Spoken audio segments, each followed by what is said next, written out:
Cannabis Common Sense, the show that tells the truth about marijuana and the politics behind its prohibition.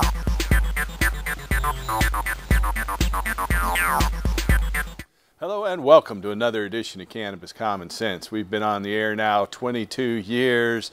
We're the longest running marijuana show in the history of the world, and also the oldest. There were a couple shows before us, but they didn't stick around for long. Anyway, we have a good show for you tonight. Mr. John Cornett not only is going to play some music, but he's standing by to co-host as well. Welcome back, John. Nice to be back, Paul. Glad to be breathing. We have our hemp news segment coming up, and John's going to play some music. We have a number of good video clips, one from Jorge Cervantes, some about hemp fuel, maybe some others. We're also going to be taking your phone calls. So if you have a question or comment and you want to call in after the news, then and the music, give us a ring at 503-288-4442.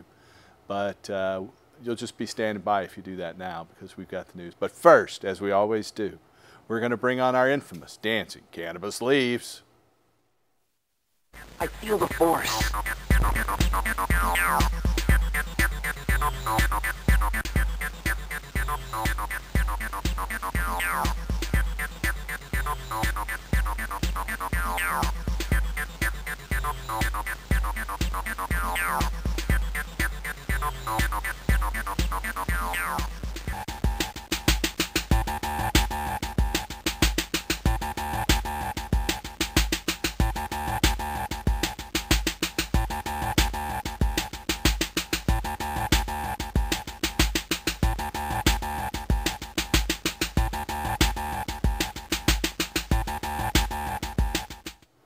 Our first story tonight is from the American territory, or the U.S. territory of the Commonwealth of the Northern Mariana Islands. From Saipan, the governor of the Commonwealth of the Northern Mariana Islands, a U.S. territory of approximately 54,000 people, has signed legislation into law legalizing the use and retail sale of cannabis.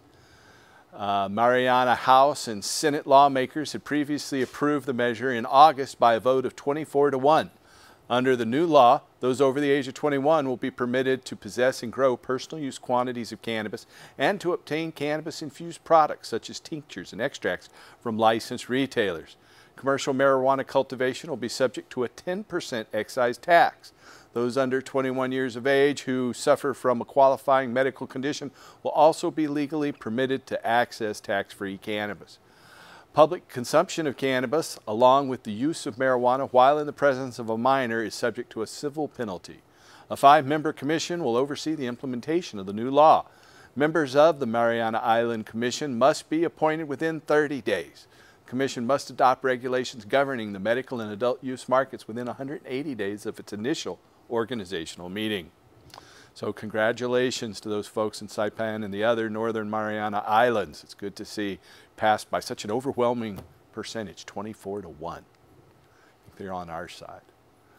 Our next story is from Washington, D.C. The total number of persons arrested in the United States for violating marijuana laws rose for the second consecutive year, according to data released this week by the U.S. Federal Bureau of Investigation. According to the 2017 edition of the FBI's Uniform Crime Report, police made 659,700 arrests for marijuana-related violations last year. That's more than 21% higher than the total number of persons arrested in 2017 for the commission of all violent crimes. Of those arrested for marijuana crimes, just under 91% were arrested for marijuana possession offenses, a slight increase over last year's annual totals. The total marijuana arrests in 2017 also had increased for the second straight year after having fallen for nearly a decade. Of course, the uptick comes at a time when we have a new president in office and a different direction of the U.S. Justice Department, and at a time when 10 states, including California and Oregon, Washington, have legalized the adult use of cannabis, leading to significant declines in marijuana-related arrests in those jurisdictions.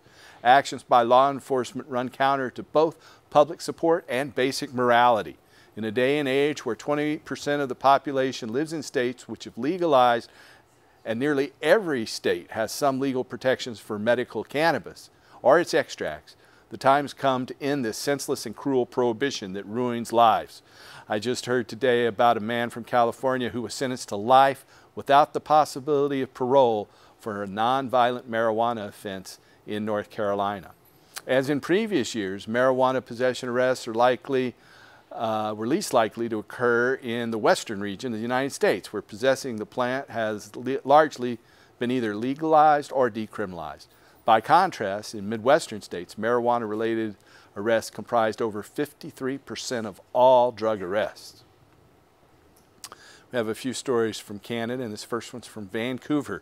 Daily cannabis users undergoing therapy for opioid dependence are far more likely to complete their treatment regimen than non-cannabis users, according to clinical trial data published in the journal Addiction. Canadian investigators assessed retention rates among 820 subjects enrolled in either methadone or buprenorphine or naloxone-based treatment programs. The researchers reported, quote, individuals initiating opioid agonist treatment were approximately 21% more likely to be retained in treatment at 6 months if they reported daily use of cannabis. This finding persisted after adjustments for a range of co-founders. They included, quote, given the well-known mortality risk reduction benefit of sustained engagement in opioid addiction treatment, findings from the present study alongside prior research evidence support the urgent need for clinical research to evaluate the therapeutic potential of opioids as an adjunctive treatment to opioid addiction and to treat the escalating opioid overdose epidemic, end quote. Prior observational studies have consistently reported lower rates of opioid abuse and mortality in jurisdictions where marijuana access is legal. This study, high-intensity cannabis use is associated with retention in opioid agonist treatment, a longitudinal analysis, appears in this month's edition of Addiction.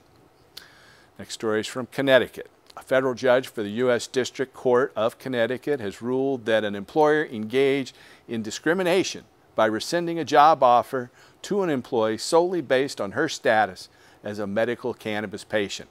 Opining for the court, Judge Jeffrey Alker-Meyer wrote, quote, there's no legitimate dispute that defendants' rescinding of the plaintiff's job offer was contrary to the plaintiff's right not to be subject to discrimination because of her status as a qualifying patient under the Connecticut Palliative Use of Marijuana Act. He therefore concluded, quote, the plaintiff is entitled to judgment as a matter of law in her favor on her claim of employment discrimination under PUMA, end quote. Connecticut's medical cannabis law explicitly states, quote, no employer may refuse to hire a person or may discharge, penalize, or threaten an employee solely on the basis of such person or employee status as a qualifying patient, end quote. You know, we need something like that here in Oregon, don't we? The ruling follows that of a similar decision by the Massachusetts Supreme Court in 2017, which determined that state-registered medical cannabis patients may sue a private employer for discrimination if they're fired solely for they may sue an employer for discrimination if they're fired solely as a result of their off-the-job marijuana use. By contrast, courts in California, Colorado, Oregon, and Washington have previously ruled in favor of employers' ability to sanction employees without cause for their state-sanctioned use of medical cannabis. This case, Nofsinger versus Niantic Operating Company, LLC. That's Nofsinger versus Niantic Operating Company, LLC. We need to start suing employers here for discriminating against patients. From Seattle, judges on the Seattle's municipal court have agreed to a motion filed by Seattle City Attorney Peter Holmes to vacate hundreds of former low-level marijuana convictions. In an order signed by all 7 municipal court judges, they opine, quote, inasmuch as the conduct for which the defendant was convicted is no longer criminal, setting aside the convictions and dismissing the cases serves the interest of justice, end quote.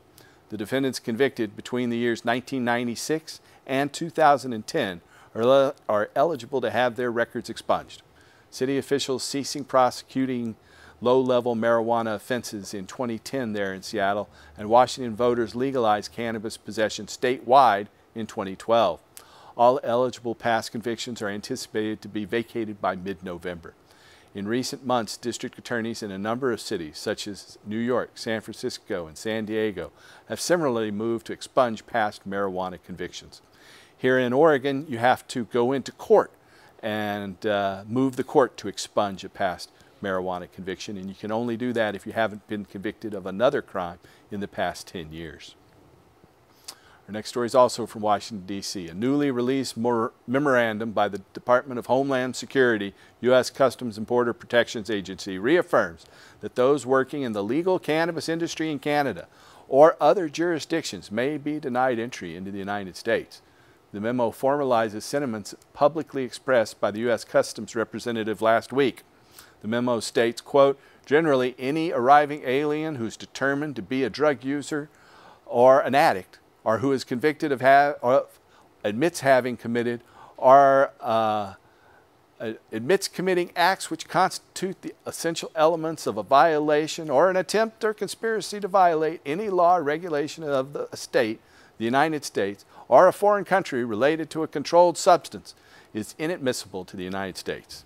As marijuana continues to be a controlled substance under the United States law, working in or facilitating the proliferation of the legal marijuana industry in U.S. states where it is deemed legal or Canada may affect admissibility to the United States, end quote, this federal government statement said. Canada legalized the regulated production and distribution of medical cannabis nearly 2 decades ago, and several Canadian companies operating in this space are currently traded on the U.S. Stock Exchange. In June of this year, Canadian lawmakers gave final approval to separate legislation regulating the adult use of marijuana. The new law takes effect in about 3 weeks, October 17, 2018. Next story is from Toronto. Ontario residents will be able to smoke recreational cannabis wherever the smoking of tobacco is permitted, the progressive conservative government said Wednesday, loosening rules established by the previous Liberal regime. The government will also not put a cap on cannabis shops when it starts licensing and regulating the province's private cannabis retail marketplace, and municipalities will have until January to opt out of hosting the stores. The details were announced by Ontario Attorney General Caroline Mulroney and Chief Finance Minister Vic Fedeli, a day before new legislation on cannabis rules was set to be tabled. Under previous consumption rules, those over 19 would have only been able to smoke cannabis in a private Ontario residence when cannabis becomes legal on October 17. The proposed legislation eases the regulations to allow marijuana to be smoked in the same places as cigarettes and tobacco. Mulroney said, referencing the provincial set of rules on tobacco use, quote, "We're aligning with the Smoke-Free Ontario Act. If you're able to smoke tobacco in your home, you'll be able to use cannabis as well," end quote. The government announced last month that it would sell recreational cannabis online when it's legalized next month, with private retail stores set to be in place by April of next year in Ontario. On Wednesday, the province said the Alcohol and Gaming Commission of Ontario will regulate the marketplace, giving it the power to grant and potentially revoke licenses, as well as enforce provincial rules on cannabis sales. The province said that anyone looking to open a cannabis shop will have to apply for both a retail operator's license and a retail store authorization for each potential location. Val Fedeli, the government minister, said, quote, "We want to make sure that consumers are protected, but we want to open up the marketplace. This is an opportunity for small business to get involved. We want to have as many participants as possible be involved," end quote. The previous Liberal government had planned to give Liquor Control Board of Ontario a monopoly on the sale of recreational cannabis, opening as many as 150 retail stores by 2020. Opposition critics have said they prefer a public sale model because the Liquor Control Board staff have the experience and training to ensure socially responsible access. Liberal legislator Nathan Desrosiers said the Tories' new model could result in a large number of cannabis shops springing up that will be a challenge to regulate. She said, quote, "It certainly is a complete free market that may flood Ontario. The cautious approach that we had used is a bit undetermined here," end quote. Green Party leader Mike Schreiner lauded the Lori plan, but cautioned the government to keep its focus on small business and not large corporations in the cannabis market. Schreiner said in a statement, quote, "The cannabis market should not be a windfall for large corporate players with inside access to the Premier's office. I will be standing up for small Ontario-owned businesses and job creators. I'll also be standing up for Indigenous communities to be involved in the cannabis market," end quote. Robert Schwartz, a University of Toronto professor specializing in cannabis distribution and public health, said the government's move to align consumption rules that already apply to tobacco consumption make good sense. Our last story tonight is from Montgomery, Alabama. African Americans in Louisiana are disproportionately arrested for low-level marijuana possession offenses, according to analysis of 2016 arrest data conducted by the Southern Poverty Law Center. Investigators reported that blacks were arrested for marijuana possession at approximately 3 times the rate of whites. In some regions of the state, this disparity was significantly higher. For example, African Americans in Baton Rouge, with a population of 228,000, were 6 times more likely to be arrested.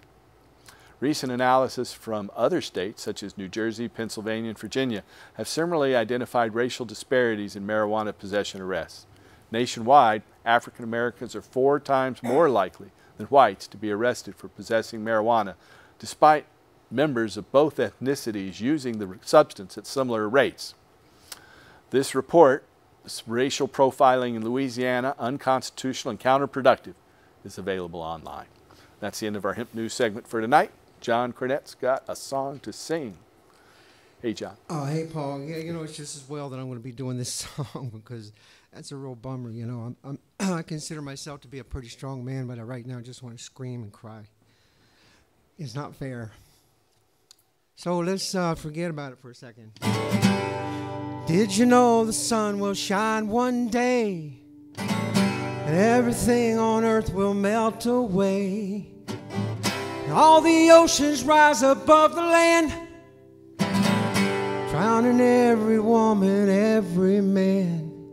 Oh, let's make the best of it now. We'll be just another asteroid floating through the mind of Sigmund Freud. So many years we've been up on this place. Can you believe the future that we face? Whoa, let's make the best of it now. 'Cause you never know when your time will pass. You've got to do just what you want to do. And if somebody tries to ruin your day, walk away. Did you notice that the world's so strange? 'Cause their atmosphere's about to change. So many reasons why we kill the trees. Life is passing with a subtle breeze. Whoa, let's make the best of it now. Another chapter as we turn the page. We exist within a nuclear age. I know that freedom's heard around the globe. It's where our future lies, but nobody knows. Whoa, let's make the best of it now. 'Cause you never know when the sky will fall. Maybe the moon will reach the earth one day. We're not the same race that we used to be. Can't you see? Now the next time that you fall in love, just appreciate the sun above. 'Cause the sun is shining on and on. So open up your eyes before it's gone. Whoa, let's make the best of it now. Whoa, let's make the best of it now.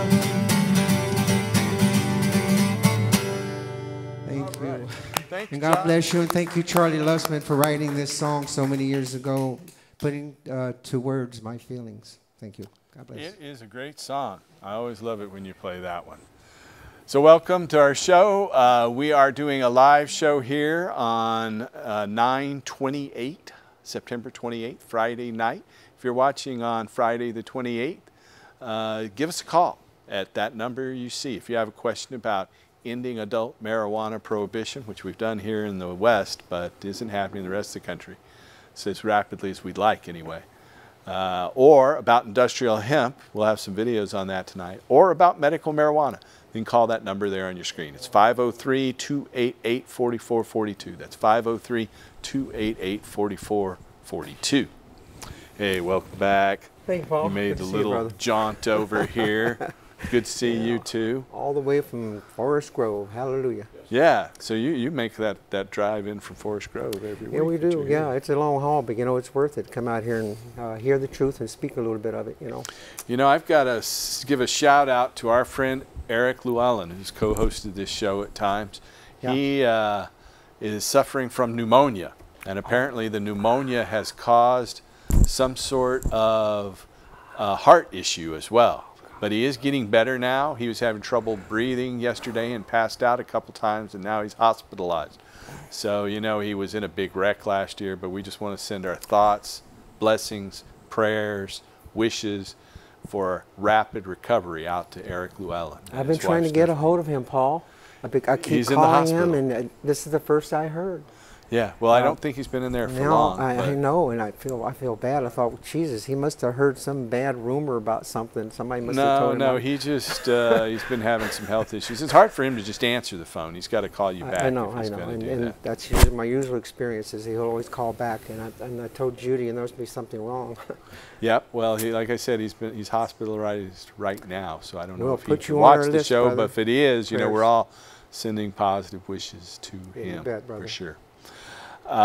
We had some interesting stories there on the news. I'm most excited about legalizing cannabis in Saipan.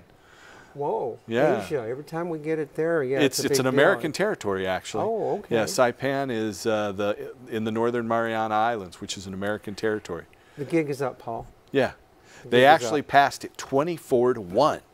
So I guess. that's an overwhelming Nobody- majority. I think somebody's learning not to leave their thing hanging out in the, you know what, Yeah, because yeah. it's, you know, I don't care how big it is or whatever you think you got enough money to back up your word, but your word ain't no good if it's a lie, gentlemen and ladies. And obviously, cannabis prohibition has always been a lie. Yeah, well, The whole thing, you know, was about reefer madness and ending adult marijuana. that's why I don't use their adult legal. hemp abuse. That's why I don't use their legal fiction term anymore. It's marijuana. Even though I know we like to use it and we've been programmed to use that word, it is the actual legal fiction that they use that enables them to make cannabis, my medicine, illegal. I use cannabis.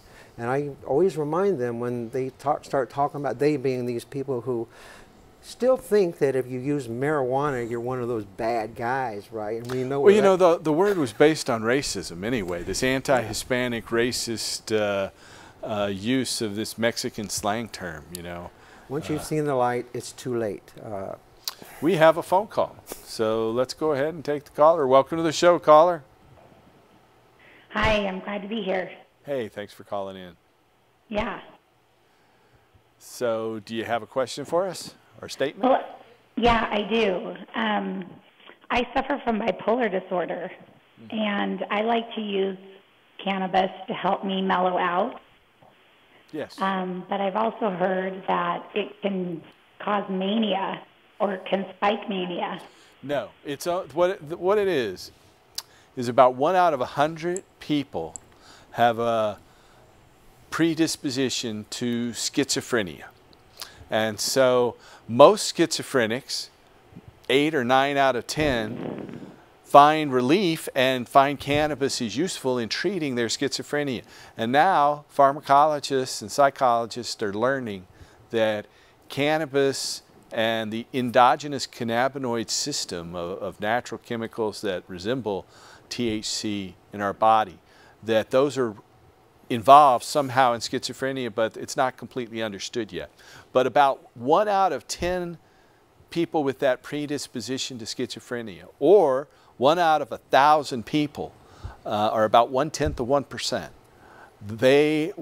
cannabis can trigger a psychotic episode where they lose track of reality. And so cannabis-induced psychosis. Yes, sir. Yeah, and so that's only in people, though, that have this predisposition to schizophrenia, and only in about 10% of them, the vast majority of people, 90% of people that have schizophrenia, find cannabis is useful for them as a medicine. But of course, the naysayers will use any little negative information, even though it might be 1 in a million, or you know, 1 in whatever. 1,000 in this case. Well, it's sad, and those people are advised to stay the heck away from it. If there is a problem where you have pain issues or something, you know, we've helped 270,000 patients in our clinic all across the country, yes, and at times we have had patients who have had that negative reaction. And in fact, back when I was in college in North Carolina for a year,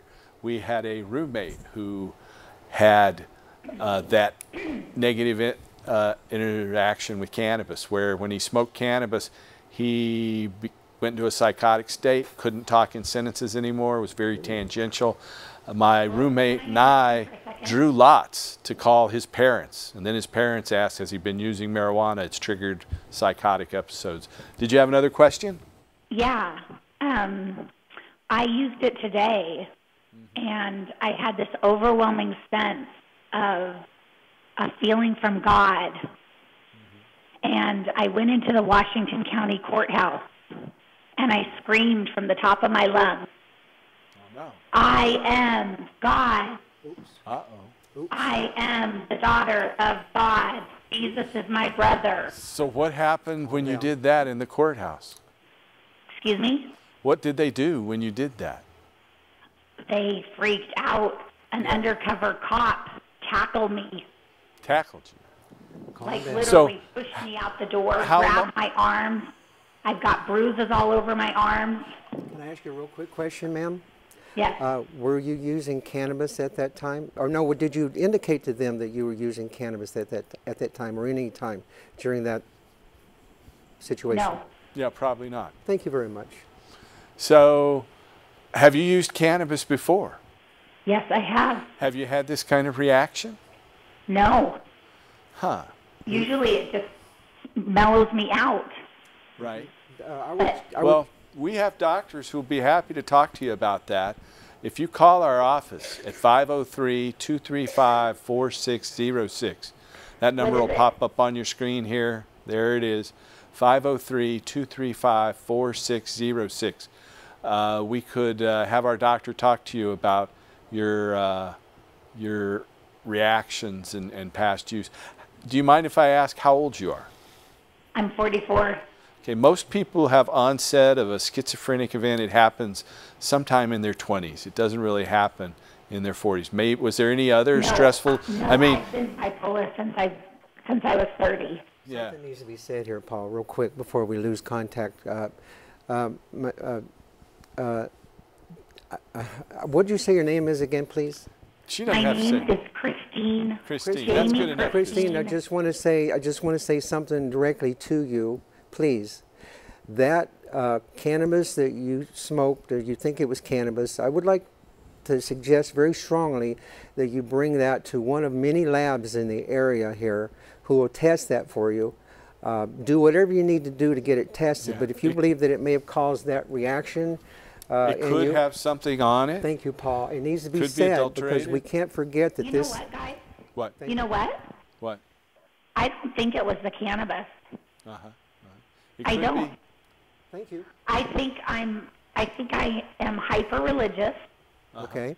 and I'm always hyper-religious when I'm manic. I see. And Have you I been think in a man? I don't think the marijuana caused it.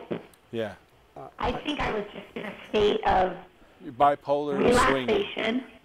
Yeah. And I asked God, I said, okay, God, how am I supposed to get the attention of everyone to be able to change the world and be able to show that you are love? And I own a website called godsdream.love. and I'm going to change my name from Jamie Christine Hansen Johnson to Christine Love. And all I want to do is change the world one dream at a time. All right. Well, that's an admirable I love you. pursuit. Thank you. And we wish you the best, Christine. Thank you. Thank you very much. If you have a question or comment for us tonight, you can call us at this other number that'll pop on your screen, 503-288-4442. That's 503-288-4442. We also have a physician referral service where if you need help finding a physician who can help you find out more about any of these conditions that are there, chronic pain, nausea, post-traumatic stress, glaucoma, irritable bowel syndrome, seizures, AIDS, spastic disorders, asthma, GERD, hepatitis C, Crohn's disease, cancer, or any other condition you think cannabis might help for, then call us. We have a physician referral service. We have physicians all over the country who can help. And you call us at 503-235-4606. That's 503-235-4606. I use that myself, and not just for renewing my card either. If I have any questions that I feel like are really pertinent about that are highly relative to my cannabis use, then I'll book time with Dr. Knox, and I'll go down to see him and say, Doc, please tell me how to handle this situation where maybe I'm taking another medication and so forth.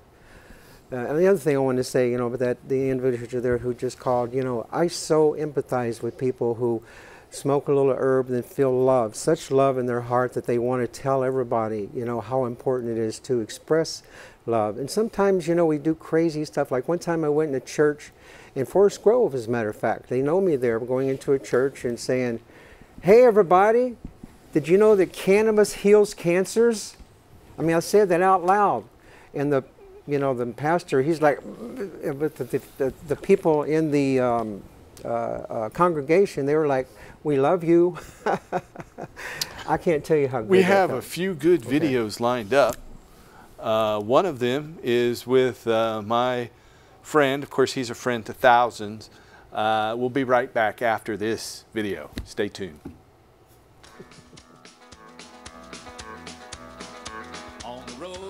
How can you support the family farmer and at the same time reduce America's dependence on foreign oil?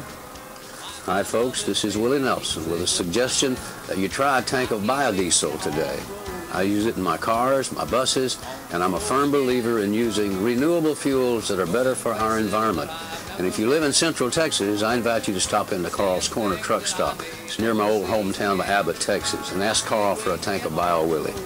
And for those of you in other areas of the country, just visit the biodiesel.org website to find a biodiesel location near you, or encourage your local filling stations to start carrying biodiesel soon. Biodiesel is good for you, good for your family, our environment, our country, and the American farmer. It just makes good sense. For more information, you're welcome to go to my own website at www.wnbiodiesel.com. Fill her up with biodiesel. You'll be glad you did.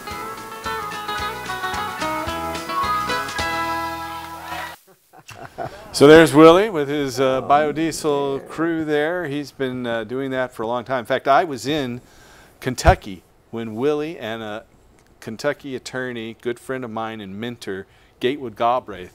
This was in... You and Willie are good friends, too. Yes, Willie and I are pretty good friends, and I saw him in July when he was coming through here. I'm happy to have introduced a lot of people met the man, but I know to him. him very But well. Gatewood Galbraith, this Kentucky attorney, is the one who introduced me to Willie, and then he flew me out to Kentucky, and it was covered by CNN. They drove this red Mercedes-Benz diesel station wagon from... What year? This was 1990. Would have been October of 1990. So yeah, 27 years ago. Drove from Lexington, Kentucky to Frankfurt, the state capital, about 40 or 50 miles, then another 40 or 50 miles to Louisville.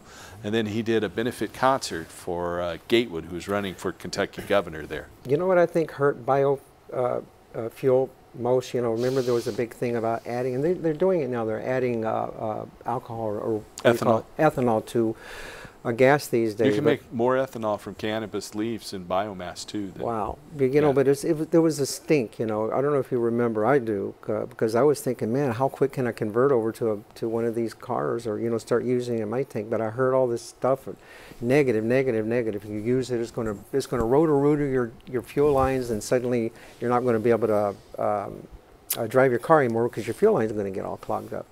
So of course I heard that. I don't know what you guys heard, but that's what I heard. I'm 63, so they fixed that problem, I think now. They did. It was an Okay. issue there a few years, decades ago. But the good thing about hemp as fuel, though, is you don't have to add anything to it. You don't have to. You just you can pour pure squeeze it marijuana out. seed oil, just like this stuff right here, right into your diesel engine. This is hemp seed oil, and here's our hemp flame of freedom. We've had this on the show for, I don't know, 8 or 9 years now. This is hemp oil with a hemp wick. This is next week's hemp wick. And you can grow your own gas. It's an illuminant, and it's been used as an illuminant for over 10,000 years. I bet you can. Then we have our oxygen hemp fiber here, and this is also made with hemp fiber. It's hempcrete. And we have a video But it's about light. hempcrete It's light, we might though. show in just Light. a little bit. Very durable. Before we jump over to the hempcrete video, though, we have another video with our old friend Jorge Cervantes, who's a master cannabis grower. He's written a number of best-selling books about how to grow cannabis, including the Cannabis Encyclopedia and Marijuana Horticulture. So we'll be right back after this video from our friend Jorge Cervantes. Hi, I'm Jorge Cervantes. Did you ever wonder where medical cannabis comes from? Come with me on a tour to some of the best medical marijuana gardens in Northern California, where you'll see the results of years of selective breeding and good old organic gardening know-how. The tour starts in Lake County and moves to gardens in Sonoma and Butte counties. Then we get a bird's eye view of the giant 10-pound plants. That's right, 10-pound plants in Humboldt County. See if you can spot the big red crosses from the air. Hold on to your seats. The Medical Cannabis Garden Tour is just getting started. It's like no other you've ever experienced.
Yeah, these are huge.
Next time you medicate, remember, organic, natural medicine is the best.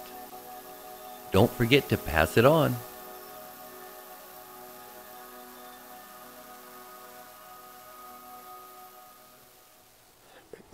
All right, we got to thank our friend Jorge Cervantes, a guest here on the show a number of times, for allowing us to use his videos. He had a lot of his videos taken off of YouTube. I heard, yeah. And so shadow ban too. A lot of shadow banning going on. Yeah, a lot of different companies had their videos taken off the thing. I guess Greenhouse Seeds in Amsterdam and the Strain Hunter videos, another friend of ours, they had theirs taken off, but YouTube put them back on after a while. Oh. But Jorge didn't want to even try. He felt violated. He didn't want to go there again. You know, the squeaky wheel gets the oil with YouTube, and they do what is called shadow banning. They adjust things and they tweak things to make it difficult for a certain level of hits, shall we say, and so they do certain things to up and rising stars. Well, our show has been on, you know, we've got about 800 of our shows on YouTube. You can watch them. Just look up Cannabis Common Sense on YouTube, and you can watch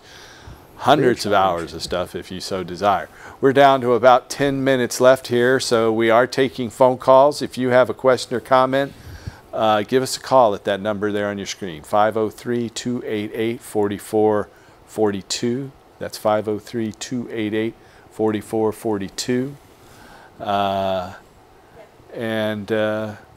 We'll be happy to take your call. Now, if you, again, are in need of a doctor to help you qualify for medical marijuana, I want to urge you, do not go to my old business, Empower Healthcare. We're in a battle with an Israeli-Canadian oil firm called Adira Energy.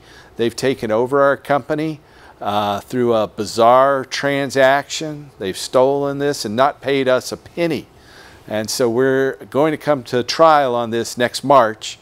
So don't go to our old clinic. Call us. We'll be happy to refer you to reputable organization. And if we win in next March, maybe we'll take our old clinic back here in Portland. But do not go to Empower Healthcare. Call us for referral to other doctors at 503-235-4606. Even though I am the president of an Oregon nonprofit political organization, the Hemp and Cannabis Foundation, this Israeli-Canadian oil firm got a court order that we cannot use that name, THCF, so we've got the banner turned around here. Even though I'm the president of THCF, I can't represent that I'm involved with THCF Medical Clinics, even though I founded it. And if you go into my office, they will lie to you and tell you that, oh, they've done good things with me, but they haven't. Don't believe them. They have to face the truth. So call us for more information at 503-235-4606. They're snakes, I'm sorry. I wish there was something good to see. I don't like to talk smack about people because really we're all about spreading the love, you know. A good friend of ours, Madeline Martinez, who used to run Oregon Normal, in fact, used to go around giving away free cannabis at the Oregon normal meetings, and that's where I got my orientation with the Oregon Medical Marijuana Program, or the Oregon Medical Cannabis Program, but since it is the OMMPA, I call it what it is. But you know, it's all about the love, sharing wherever we can. But you know, right now the OLCC is in the process of trying to limit our freedoms, who can grow, how much you can grow. They're trying to totally knock us home growers out of the market. We're talking about medical people trying to save our own lives. I got to say this. There's an individual here, her name is Janice. We all know her, we love her. She requires a lot of oil, a lot of concentrate, or you know, whatever she can get. If she can get legal extracts, that's what she gets. If she can make it herself, but she requires a lot, more than the ounce that they were limiting it to us. So she left that meeting, that OLCC meeting, crying because they told her, your life is not worth it. Your life is not worth it. And she sat there and The listened. OLCC should not be shoving themselves between the doctor-patient relationship. You know, when we voted on implementing Measure 91 in 2014, it said that the medical marijuana law would not change. And the legislature, against a long history of not bothering citizen-passed initiatives, has changed it over and over and over again. We have changes in the regulations 2 or 3 times a year. Folks, it's not over. The war's not over. No, and we keep working on it. We do have some more videos. Let's run another little video here, and we're down to about 6.5 minutes. We'll be back in just a few. Fuel. Hemp could also be used for the production of methanol. According to World War II production rates of hemp per acre, we could produce the equivalent of 10 to 15 barrels of oil from 1 acre of hemp. If we use the production rates that are evident in the countries currently producing hemp, we could produce the equivalent of 20 to 30 barrels of oil per acre of hemp. Can we fuel the nation with hemp? The answer is yes. According to the United States Agricultural Statistics, in the United States, we have in excess of 950 million acres of farmland. Of that land, we planted in 1987 415 million acres. This leaves from 450 to 500 million acres unplanted. I generally don't like to talk about the idiosyncrasies of an obvious fool. It's clear to me he's not worth your energy. Let's break it down, he's just not very nice to you. Gee, I don't know exactly what happened there. It seems like some other video started superimposing itself over the top of that one, but sometimes things happen. Let's try to run another. Let's run the Hemp House Hempcrete video, and we'll be back in just a moment after that with another outgoing song here. We're down to about 5 minutes. We invite you. It's only going to be here today, so I would suggest you get here to the Knox County Fair and look over the hemp car, find out all about this alternative to our fuel of motoring around the United States. Now, you're involved in the fuel end of this, is that right? Correct. Apple Energy is dedicated to the construction of micro biodiesel facilities.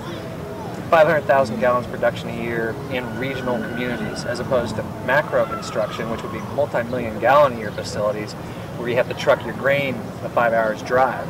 We believe in wherever the grain is grown, the fuel should be manufactured there. And we need alternative fuels, and we need to find ways to be able to fuel our vehicles without something other than oil products. Correct. It's the beauty of biodiesel is you can use any oilseed crop, ranging from castor bean to palm oil to soy oil to hemp oil, and create a fuel that is 90% cleaner, 90% less carcinogenic than standard diesel fuel. Same energy, but 90% cleaner. What kind of mileage are they getting on the hemp car? Pre-introduction of biodiesel, they were getting 27 miles per gallon. Post-introduction of biodiesel, 27 miles per gallon.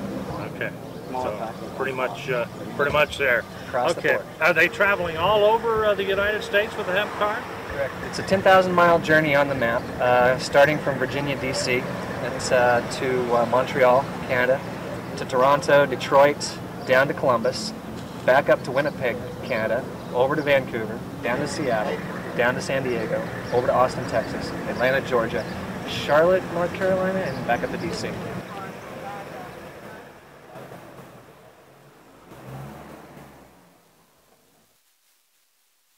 So how did you come to think of this, the hemp car idea and this national tour you're doing?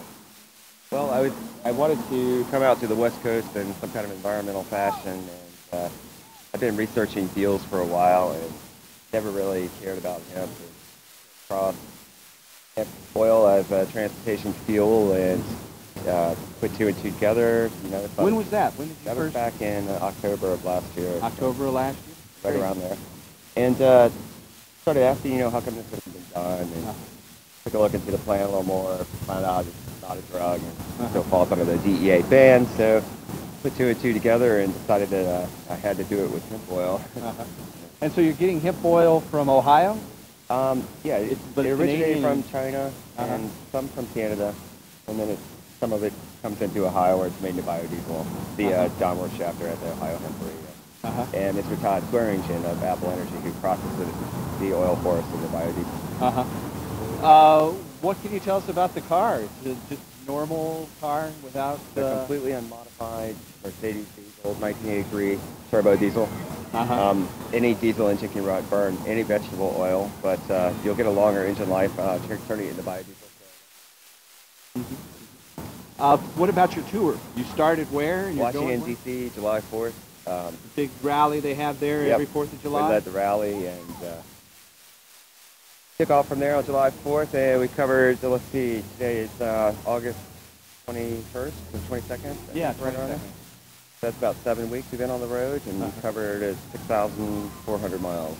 6,400 miles. And how many cities are you going to in total? I think we're going to about 50 cities in total. In how many days is that? It's been about a little over 90 days. Yeah. 50 cities in 90 days. That's ambitious. So that is a younger version of me back in, I don't know, about 2006 or 7. This show's been on cable here in Portland since 1996, so we're in our 22nd year. But I want to thank you folks for watching. We'll have a recorded show next week. We won't have a live show. I'm going to the Great Midwest Marijuana Harvest Fest, the 48th annual Great Midwest Marijuana Harvest Fest in Madison, Wisconsin. And but I'll be back the week after on October 12th. Thanks for watching. Tune in next week and help us restore hemp.